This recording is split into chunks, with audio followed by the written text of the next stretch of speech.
The quarterly board meeting of Chen International Education was always a power play, but today's meeting felt different.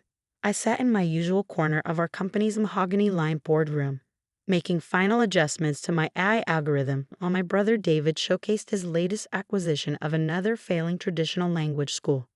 As you can see, David gestured to his PowerPoint, our expansion into premium language centers continues. Unlike some alternative approaches, he shot me a pointed look. If they only knew that while they were planning to buy more brick-and-mortar schools, Microsoft executives have been practically living in my office, fighting over the rights to my AI language learning technology that had quietly revolutionized education. Speaking of alternative approaches, Dad cleared his throat. Sarah, perhaps you'd like to explain why you're still working on that phone app instead of helping with real business. I glanced at my laptop screen, where user statistics showed 50 million active learners mastering languages through my AI-powered platform, look.If, the same platform that would soon make headlines worldwide. The app is doing well, I said quietly, watching another million users join from South America. Well, David scoffed, you make cartoon characters teach languages. Meanwhile, I'm building an actual education empire. Do you know how many schools we acquired this quarter? I could have told them about our breakthrough AI that adapted to each learner's style, about the neural networks that could predict and prevent learning plateaus, about the bidding war between tech giants that would become public tomorrow. Instead, I took a sip of water and let them continue. Sarah, Mom tried diplomatically, your brother has worked so hard to expand the family business. These schools have been our legacy for 3 generations. A legacy you're ignoring, David added to play with chatbots and animated teachers. The board members shifted uncomfortably. They'd seen this dynamic before. The ambitious son following tradition, the daughter pursuing innovation. Actually, I started, but David interrupted. Let me show you some real numbers. He clicked to his next slide. We're in talks with Microsoft about implementing their enterprise education software across all our schools. I raised an eyebrow. Microsoft? Yes, Microsoft, he said condescendingly. Though I wouldn't expect you to understand enterprise-level deals. We're talking about real educational technology, not gamified apps. My phone buzzed. A message from Microsoft's CEO. Board approved full offer. $250 million cash plus earnout. Teams ready for global rollout. Your AI is transforming language education. Announcing tomorrow. Remember when she wanted investment from the company? David laughed. $10 million for her educational revolution. Thank God the board had sense. That $10 million would have bought 20% of look.If. Now worth $50 million. But David had been too busy buying failing language schools to recognize true innovation. Dad nodded gravely. It's time to be serious, Sarah. Join the real business. These apps and games are the future of education. I tried again, but David spoke over me. The future is premium physical schools. In fact, my Microsoft meeting next week. Suddenly, every phone in the boardroom started chiming with notifications. David's presentation clicker clattered to the floor as he read the breaking news. Mom's jade bracelet clinked against the table. TechCrunch's headline said it all. Microsoft acquires revolutionary AI language platform for $250 million. Unknown developer transforms education. Sarah, Dad's voice shook. Why is your picture on Bloomberg? I opened my laptop, turning the screen to show them the Microsoft contract that would change everything. Sometimes, the best teachers aren't found in traditional classrooms. The boardroom's double doors swung open as Satya Nadella, Microsoft's CEO, walked in with his executive team. Behind them came something even more impressive. A group of students from different countries, all chatting fluently in languages they'd learned through look.If. Miss Sarah Chen. Satya smiled.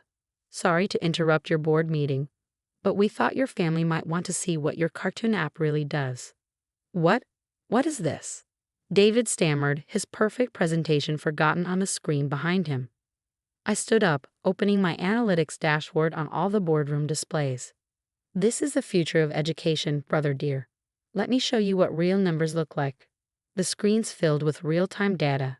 50 million active users, 127 countries, 95% completion rate, statistics that made traditional language schools look like relics. look.If isn't just an app, I explained, watching my family's faces as they saw the truth. It's an adaptive AI system that creates personalized learning paths for each user. Those cartoon characters you mocked, they're powered by neural networks more sophisticated than anything in your premium schools. Dad gripped the edge of his chair. But our schools are teaching languages the same way they did 50 years ago, Sadia finished politely. Meanwhile, your daughter has created an AI that can predict and prevent learning obstacles before they occur. The results are unprecedented. One of the students stepped forward, a young girl from Brazil. I learned Mandarin in 3 months using look.If, she said in perfect Chinese. Traditional schools said it would take years.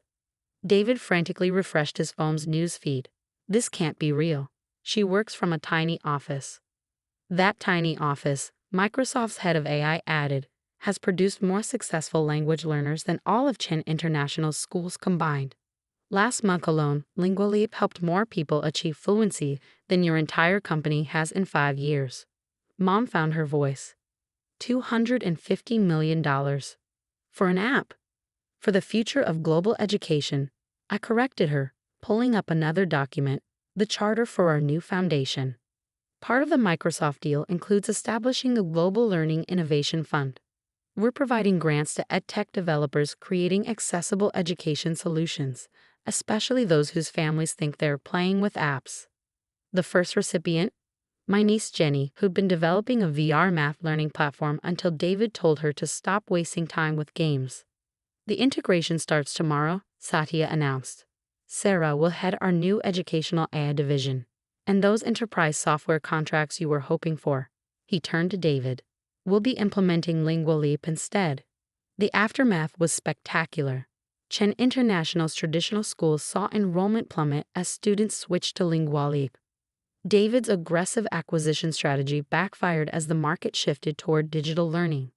My tiny office. It's now Microsoft's Global Education Innovation Center. We kept my original desk, displaying it with a plaque reading, "Where Learning Leaped Forward." The birth of educational AI. Last week, a young developer pitched me her AI-powered music education platform. Her family wants her to teach piano lessons instead. I wrote her a check on the spot. The memo line read, "For those who dare to teach differently."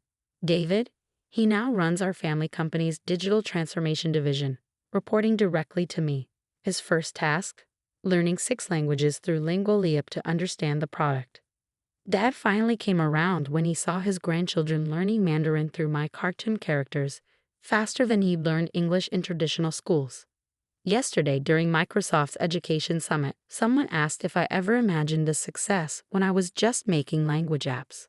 I looked at my screen, where look.If had just launched in its 130th country, then at David's office across the hall, where he was struggling with the app's advanced Korean lessons. Actually, I replied, adjusting my Microsoft executive badge, I did. Some people just couldn't see that the future of education isn't in brick and mortar. It's in pixels and algorithms that adapt to every learner's needs. After all, the sweetest revenge isn't just success. It's success that helps millions learn, grow, and connect across languages and cultures, even if some people need a $250 million wake-up call to understand the lesson.